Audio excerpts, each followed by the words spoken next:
بسم اللہ الرحمن الرحیم۔ السلام علیکم ورحمۃ اللہ وبرکاتہ۔ ناظرین، میاں بیوی کا ایک ساتھ غسل کرنا، ایک ساتھ سونا اور ایک دوسرے کو ننگا دیکھنا کیسا ہے؟ اس بارے میں اللہ تعالیٰ نے یہ آیت نازل فرمائی جس کا ترجمہ ہے، تمہاری بیویاں تمہاری کھیتیاں ہیں، اس میں تم جس طرح چاہو آؤ۔ حضرت عائشہ رضی اللہ تعالیٰ عنہ فرماتی ہیں، میں اللہ کے رسول صلی اللہ علیہ وآلہ وسلم کے ساتھ ایک ہی برتن میں غسل کیا کرتی تھی۔ آپ صلی اللہ علیہ وآلہ وسلم مجھ پر شفقت فرماتے، مطلب مجھ سے زیادہ پانی اپنے اوپر ڈالتے تھے، تو میں کہتی مجھے بھی پانی دیجیے، مجھے بھی پانی دیجیے۔ ایک اور روایت میں وہ فرماتی ہیں کہ نہاتے وقت میرا اور رسول اللہ صلی اللہ علیہ وآلہ وسلم کا ہاتھ برتن سے پانی لینے میں آگے پیچھے ہوتا تھا، اور حضرت عائشہ رضی اللہ تعالیٰ عنہ فرماتی تھیں کہ نہ تو آپ صلی اللہ علیہ وآلہ وسلم نے کبھی میرے ستر کی طرف دیکھا اور نہ ہی میں نے کبھی آپ صلی اللہ علیہ وآلہ وسلم کی ستر کی طرف دیکھا۔ میاں بیوی کے تعلق سے کچھ ایسے مسائل ہیں جن کا جاننا اور سمجھنا انتہائی ضروری ہے، مگر اکثر لوگ اس سے لا علم ہیں، کیونکہ دینی کتب ہم پڑھتے نہیں اور عالم دین سے پوچھنے میں ہمیں شرم آتی ہے۔ اللہ تعالیٰ حق بات سے نہیں شرماتا، اور حق بات کو قرآن کریم میں کھول کھول کر بیان کیا گیا ہے۔ میاں بیوی ایک ساتھ غسل کر سکتے ہیں، ان کے لیے ایک دوسرے کے سارے بدن کو دیکھنا شرعاً جائز ہے، ممانعت نہیں ہے، البتہ شرمگاہ کی طرف دیکھنا خلاف ادب اور ناپسندیدہ فعل ہے۔ خاص طور پر جماع کے وقت بات کرنا مکروہ عمل ہے۔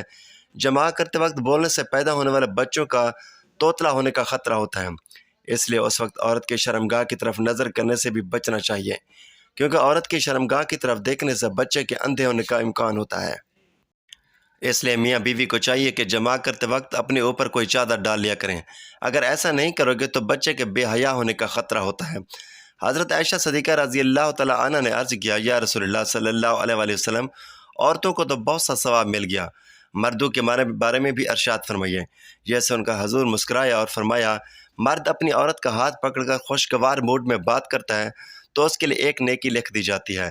جو مرد پیار سے اپنی عورت کے گلے میں ہاتھ ڈالتا ہے اس کے حق میں 10 نیکیاں لکھ دی جاتی ہیں۔ جب وہ عورت سے مباشرت کرتا ہے تو وہ دنیا و مافیہ سے افضل ہوتا ہے۔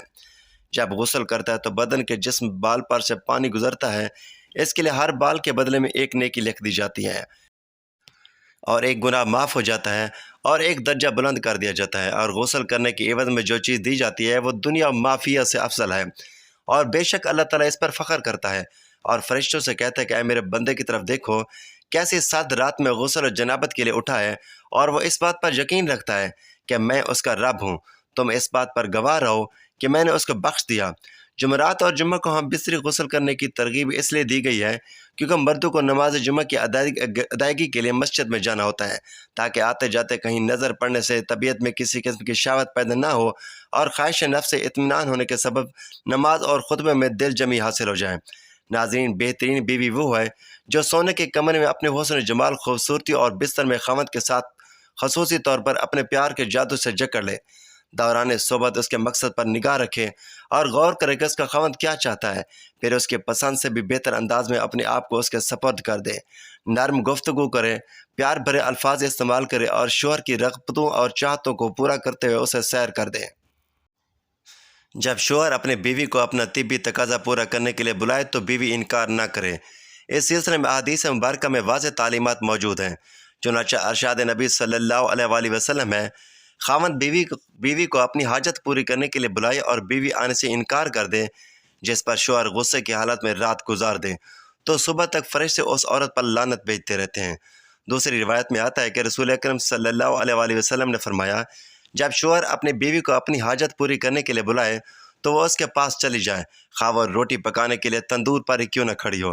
حضرت عمر کے پاس ایک شخص آیا، گرد و غبار سے اٹا ہوا بال بکھرے ہوئے، اس کے ساتھ اس کی بیوی بھی تھی، جو کہہ رہی تھی، اے امیر المومنین، میں اس کے ساتھ نہیں رہ سکتی اور نہ یہ میرے لیے ہے۔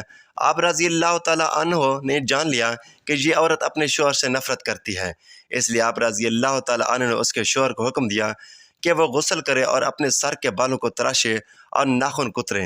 جب شوہر یہ سب کرنے کے بعد فارغ ہو کر آیا تو آپ رضی اللہ تعالیٰ عنہ نے کہا، اب اپنی بیوی کے سامنے جاؤ۔ بیوی نے دیکھا تو وہ دیکھ کر حیران رہ گئی اور نہ پہچاننے کی وجہ سے پیچھے ہٹنے لگی۔ پھر جب پہچان لیا تو اس کا بوسہ لیا اور اپنے دعوے سے دستبردار ہو گئی۔ حضرت عمر رضی اللہ تعالیٰ عنہ نے فرمایا کہ تمہیں تو ان کے ساتھ اس طرح کا برتاؤ کرنا چاہیے جس طرح کہ تم ان سے امید کرتے ہو۔ اللہ کی قسم انہیں یہ پسند ہے کہ تم ان کے لیے آراستہ پیراستہ رہو، جیسا تم چاہتے ہو کہ وہ تمہارے لیے بنے سنورے۔ حضرت سیدنا امام غزالی رحمۃ اللہ علیہ فرماتے ہیں جماعت جنت کی لذتوں میں سے ایک لذت ہے۔ حضرت سیدنا جنید بغدادی رحمۃ اللہ علیہ فرماتے ہیں انسان کو جماعت کی ایسی ضرورت ہے جیسے انسان کو غذا کی ضرورت ہوتی ہے۔ حدیث نبوی ہے کہ مرد کا اپنی بیوی کے ساتھ اکٹھے ایک ہی بستر میں سونا افضل ہے، بشرطے کہ کسی ایک کو عذر نہ ہو، اس لیے کہ مقصد ہم بستری کرنا نہیں بلکہ مقصد بیوی کے دل کو خوش کرنا ہے۔ بیوی کے دل کو خوش کرنے کے لیے ایام کے دنوں میں بھی اس کے قریب ہو جانا گویا انبیاء علیہ السلام کی سنت مبارکہ ہے۔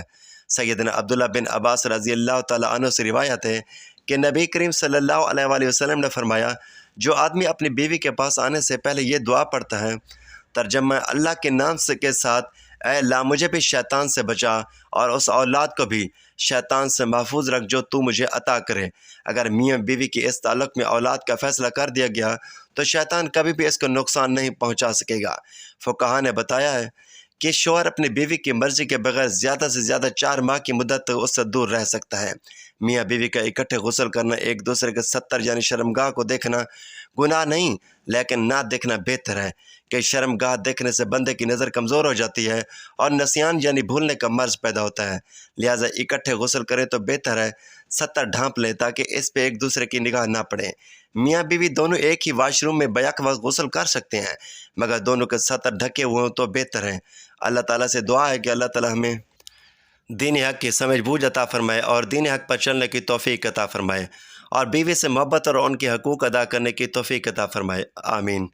ناظرین یہ تھی ہماری آج کی ویڈیو، اچھی لگی ہو تو ویڈیو کو لائک کریں، شیئر کریں، چینل کو سبسکرائب کریں تاکہ ہر آنے والی اس طرح کی معلوماتی ویڈیو سب سے پہلے آپ تک پہنچیں۔ تو ناظرین اگلی ویڈیو تک کے لیے اجازت دیجیے، اللہ حافظ۔